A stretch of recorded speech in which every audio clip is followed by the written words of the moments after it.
안녕하세요. 헌터입니다. 오늘 분석해볼 기업은 네이버입니다. 자, 네이버 작년 말부터 본격적으로 상승 시작되면서 굉장히 좋은 흐름 이어가고 있습니다. 최근에는 조금 이제 변동성이 큰 모습을 보여주고 있습니다만 다시 한번 크게 눌렸다가 V자 반등 크게 나오고 있죠. 자, 일단 전고점 부근까지 거의 도달한 현재 상황 27만 원대에 위치가 되어 있는데 앞으로도 지금의 상승 흐름 계속 유지가 될 수 있을지 분석을 통한 향후 주가의 흐름 알아보도록 하겠고요. 자, 이제 보유자분들 대응이 중요하겠습니다. 향후 목표가 설정부터 물려 계신 분들 대응, 그리고 신규 진입 관점까지 다양한 투자 전략도 함께 알아보도록 하겠습니다. 자, 이어서 수급 상황입니다. 한 달 기준으로 개인이 샀고요. 외국인과 기관이 팔았습니다. 그리고 최근까지도 거의 비슷한 스탠스 유지가 되고 있습니다. 자, 그래서 최근에 이제 반등 흐름은 개인이 주도적으로 이끌고 있다. 이렇게 보시면 되겠습니다. 자, 이어서 신용 잔고를 보시겠습니다. 1.98%, 과거 대비 오히려 내려온 굉장히 좋은 모습입니다. 안정적인 수치 계속 이어지고 있고요. 공매도 살펴보도록 하겠습니다. 자, 최근에 공매도 매매 비중은 거의 3% 안쪽 나오고 있습니다. 상당히 낮은 비중, 전혀 문제될 게 없어 보이고요. 대차 잔고도 거의 바닥권에서 횡보. 자, 지금은 공매도 관련해서는 전혀 걱정할 게 없는 상황입니다. 자, 이어서 동사 재무제표 분석 들어가 보도록 하겠습니다. 먼저 2020년도 매출부터 살펴보도록 하겠습니다. 자, 5조 3천, 6조 8천, 8조 돌파, 9조 6천, 작년엔 10조 돌파했습니다. 올해는 12조 근처까지 뛰고 있고요. 내년, 후년도 거의 매년 1조 이상씩 올라갈 전망입니다. 상당히 가파른 상승 흐름 꾸준하게 이어지고 있습니다. 상당히 좋아 보이고요. 영업이익 보겠습니다. 1조 2천, 1조 3천, 횡보 이후 다시 올라갑니다. 1조 4천, 1조 9천. 올해는 2조 1천 정도, 그리고 내년, 후년 가면서 계속해서 비슷한 폭의 상승 흐름 유지가 될 전망입니다. 자, 당기순이익도 올해는 약간의 상승, 거의 쉬어가는 느낌이긴 합니다만 내년부터 재차 상승폭을 늘려갈 전망입니다. 그래서 실적 관련해서는 상당히 좋은 상황이다 이렇게 말씀드릴 수 있겠고 전망도 좋다. 자, 이어서 분기별로 전년 대비 영업이익만 한번 살펴보도록 하겠습니다. 자, 먼저 지난 2분기에는 4,700에서 5,200 상당히 좋았습니다. 3분기에도 5,200에서 5,600 거의 비슷한 폭의 상승 계속 유지가 되고 있고요. 4분기도 5,400에서 6,000 1분기에는 5,000에서 5,800 그래서 전년 대비해서 거의 수백억씩 꾸준하게 뛰고 있는 모습입니다. 그래서 굉장히 견조한 흐름 이어지고 있습니다. 자, 전혀 문제가 될 게 없는 상황이고요. 이어서 부채 비율 살펴보도록 하겠습니다. 과거 100에서 이제 최근에는 40까지 내려왔습니다. 올해도 비슷한 수준.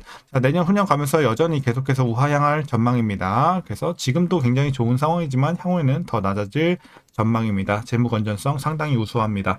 자, ROE 보겠습니다. ROE 이제 과거에 15에서 꾸준하게 이제 내려오면서 4까지 떨어졌다가 작년엔 7, 올해도 이제 거의 비슷한 수준, 내년도 마찬가지로 7대, 다만 이제 후년부터는 조금씩 더 올라갈 전망입니다. 그래서 일단 상승 흐름이 진행은 되고 있으나 일단 폭이 굉장히 크진 않습니다. 그래서 개선이 되고 있다 정도에만 의미를 두면 될 것 같습니다. 아직 두 자릿수 진입까지는 시간이 좀 걸릴 전망입니다.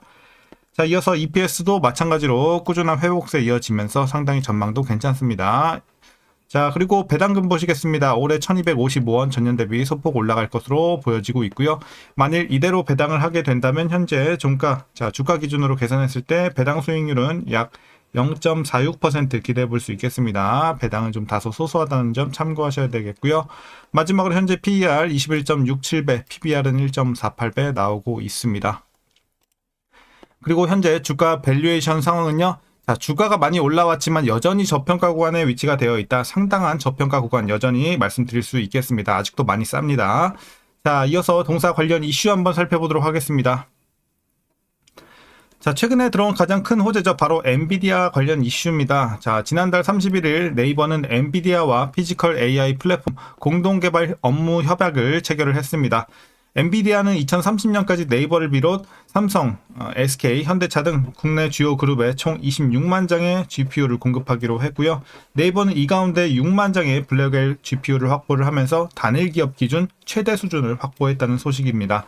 자, 그리고 네이버는 국내에서 이제 유일하게 AI 인프라 풀스택을 보유한 기업이지만 그간 AI 성능 및 외부 클라우드 시장 점유율 부진으로 AI 디레이팅 국면을 겪어왔는데요. 이번 GPU 확보는 네이버의 자체 AI 모델 성능 향상과 AX 기반 인프라 사업 확대에 직접적으로 기여할 전망입니다. 그리고 이번에 확보할 GPU 물량 30에서 40%만 대여를 한다고 해도 1조 2천억 원 수준의 매출 기여가 가능하겠고 AX의 규모는 이를 크게 상회할 전망입니다. 자, 그래서 이번 엔비디아와의 협력을 통해서 패러다임이 서비스 중심에서 인프라 중심으로 전환이 될 수가 있겠고요. AI 매출 급증에 힘입어서 리레이팅 시나리오, 그러니까 재평가를 받을 수 있는 구간이 다시 한번 왔다. 자, 이렇게 좀 우리가 판단할 수 있겠습니다. 자, 그래서 이런 굉장히 큰 호재가 들어왔다 보시면 되겠고요. 자, 이어서 네이버는 사우디에서 약 8천억 원 규모의 현지 디지털 트윈 사업 수주를 앞두고 있음을 물론 향후 에너지, 방산 등 안보 민간 산업 AX 수주 또한 가속화할 것으로 예상이 되고 있습니다. 단순 수주 규모 확보뿐만 아니라 레퍼런스 확보에도 의미가 있겠고요. 추후에는 이제 글로벌 수주 규모는 조 단위로 성장할 가능성까지 우리가 기대를 해볼 수 있겠습니다. 자, 사우디 관련 호재. 자, 이어서 네이버가 네이버 지도를 앞세워서 외국인 관광객 시장 공략을 본격화합니다. 최근 관광업계 민관 협력 조직인 한국방문의회위원회에 가입한 것을 계기로 지도부터 예약, 결제까지 아우르는 관광 슈퍼앱을 완성을 해서 업계의 게임 체인저로 나선다는 구상입니다. 기대를 해보면 좋겠고요. 이제 마지막 이슈입니다. 네이버는 AI 기반 디지털 5개 광고 솔루션 애드부스트 스크린을 출시했습니다. 이 서비스는 영화관, 전광판, 택시 스크린 등 다양한 오프라인 매체에 맞춤형 광고를 쉽게 집행할 수 있도록 지원을 하고요. 주 단위 집행 옵션으로 중소형 사업자의 접근성을 높였다는 점에서 좀 우리가 긍정적으로 보여지고 있습니다. 또한 AI 영상기술 오토클립 AI를 통해 광고 영상의 비율과 크기를 자동 최적화해서 소재 제작 부담을 줄였고요. 네이버는 향후 매체 범위를 확대하고 자영업자용 이 맞춤 상품까지 선보이면서 온 오프라인 통합 광고 생태계를 강화할 계획이라고 합니다. 그래서 이런 부분도 기대가 되고 있는 상황. 자, 최근에 이슈 여기까지 마치도록 하겠습니다. 전반적으로 호재만 굉장히 가득한 상황에서 이제 엔비디아 관련해서 최근에 또 큰 호재가 들어왔다 정도로 정리할 수가 있겠습니다. 자, 그럼 이제 마지막으로 여러분들 투자 전략 설명드리면서 영상 마무리하도록 하겠습니다. 자, 먼저 신규 진입 관점에서는 여전히 긍정적으로 말씀드리도록 하겠습니다. 제가 이제 과거에도 요 밑단에서 계속 추천을 드렸었습니다. 이제 신규로 들어가기 기회다. 자, 떨어졌을 때도 이걸 기회로 봐야 된다라고 늘 재차 강조를 드렸습니다. 다만 이제 최근에 좀 애매해진 건 맞습니다. 좀 주가가 많이 올라왔기 때문에 여러분들 생각이 좀 애매해질 수가 있습니다. 아, 이제 들어가긴 좀 늦었구나. 하지만 이제 아직까지는 그래도 막차라고 생각하고 있습니다. 이제 여기서 더 올라가면 사실 메리트는 크게 없다고 판단하고 있기 때문에 지금은 이제 막차 정도, 제가 제목에서 말씀드린 것처럼 이제 마지막 기회다 들어갈 수 있는, 더 올라가면 사실 오히려 다른 종목 보는 게 맞다라고 판단하고 있습니다. 그래서 지금 약간 늦은 감은 있지만 여전히 마지막 진입은 가능하겠다 라고 말씀드리면서 신규 진입 긍정적으로 말씀드리겠습니다. 자, 이어서 이제 보유자분들 대응 전략입니다. 먼저 목표가부터 설정하도록 하겠습니다. 자, 현재 목표가는 상단 많이 열려 있다고 판단되고 있습니다. 그래서 막차입니다. 자, 주봉에 표시하겠습니다. 자, 현재 목표가 39만원 제시하도록 하겠습니다.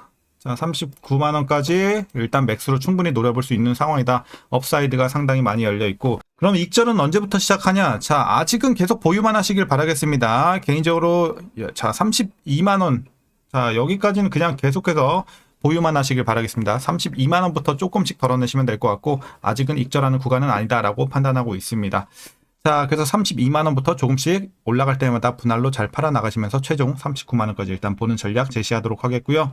자, 이제 마지막으로 위에서 물려 계신 분들 대응 전략입니다. 자, 과거에 이제 거의 40 중반까지 갔었으니까 상당히 많이 물려 계신 분들도 있을 것 같은데, 여기서 어쨌든 평단 관리가 거의 됐겠죠. 요 밑바닥에서 기간이 2년 가까이 있었으니까 여러분들 물 타서 지금은 대부분 거의 본전 근처에 와 있다고 생각이 되고 있지만, 자, 일단은 여러분들 여기만 보면 돼요. 32만원. 따로 라인 제시 안 할게요. 아까 그려드린 이 32만원 라인 그대로 보시면 됩니다. 32 언더로만 여러분들 평단 맞춰주시고 꾸준하게 보유하시다가 익절하시면 전혀 문제가 없겠다. 그래서 일단 32 언더로 맞추는 걸 목표로 해주시고, 다만 여러분들 평단이 32 언더에 이미 위치가 되신 분들은 굳이 물 탈 필요 없습니다. 여기서는 물 타봐야 어차피 평단 얼마 안 내려오고 비중만 늘어나기 때문에 상당히 비효율적입니다. 그래서 보유만 하시는 관점, 그렇게 설명드리도록 하겠습니다. 그래서 물려 계신 분들도 32 언더 맞춰주시고 올라갔을 때 익절까지 노려볼 수가 있겠습니다. 자, 오늘 전략 그럼 여기까지 설명드리도록 하겠고요. 그럼 오늘도 시청해주셔서 감사합니다.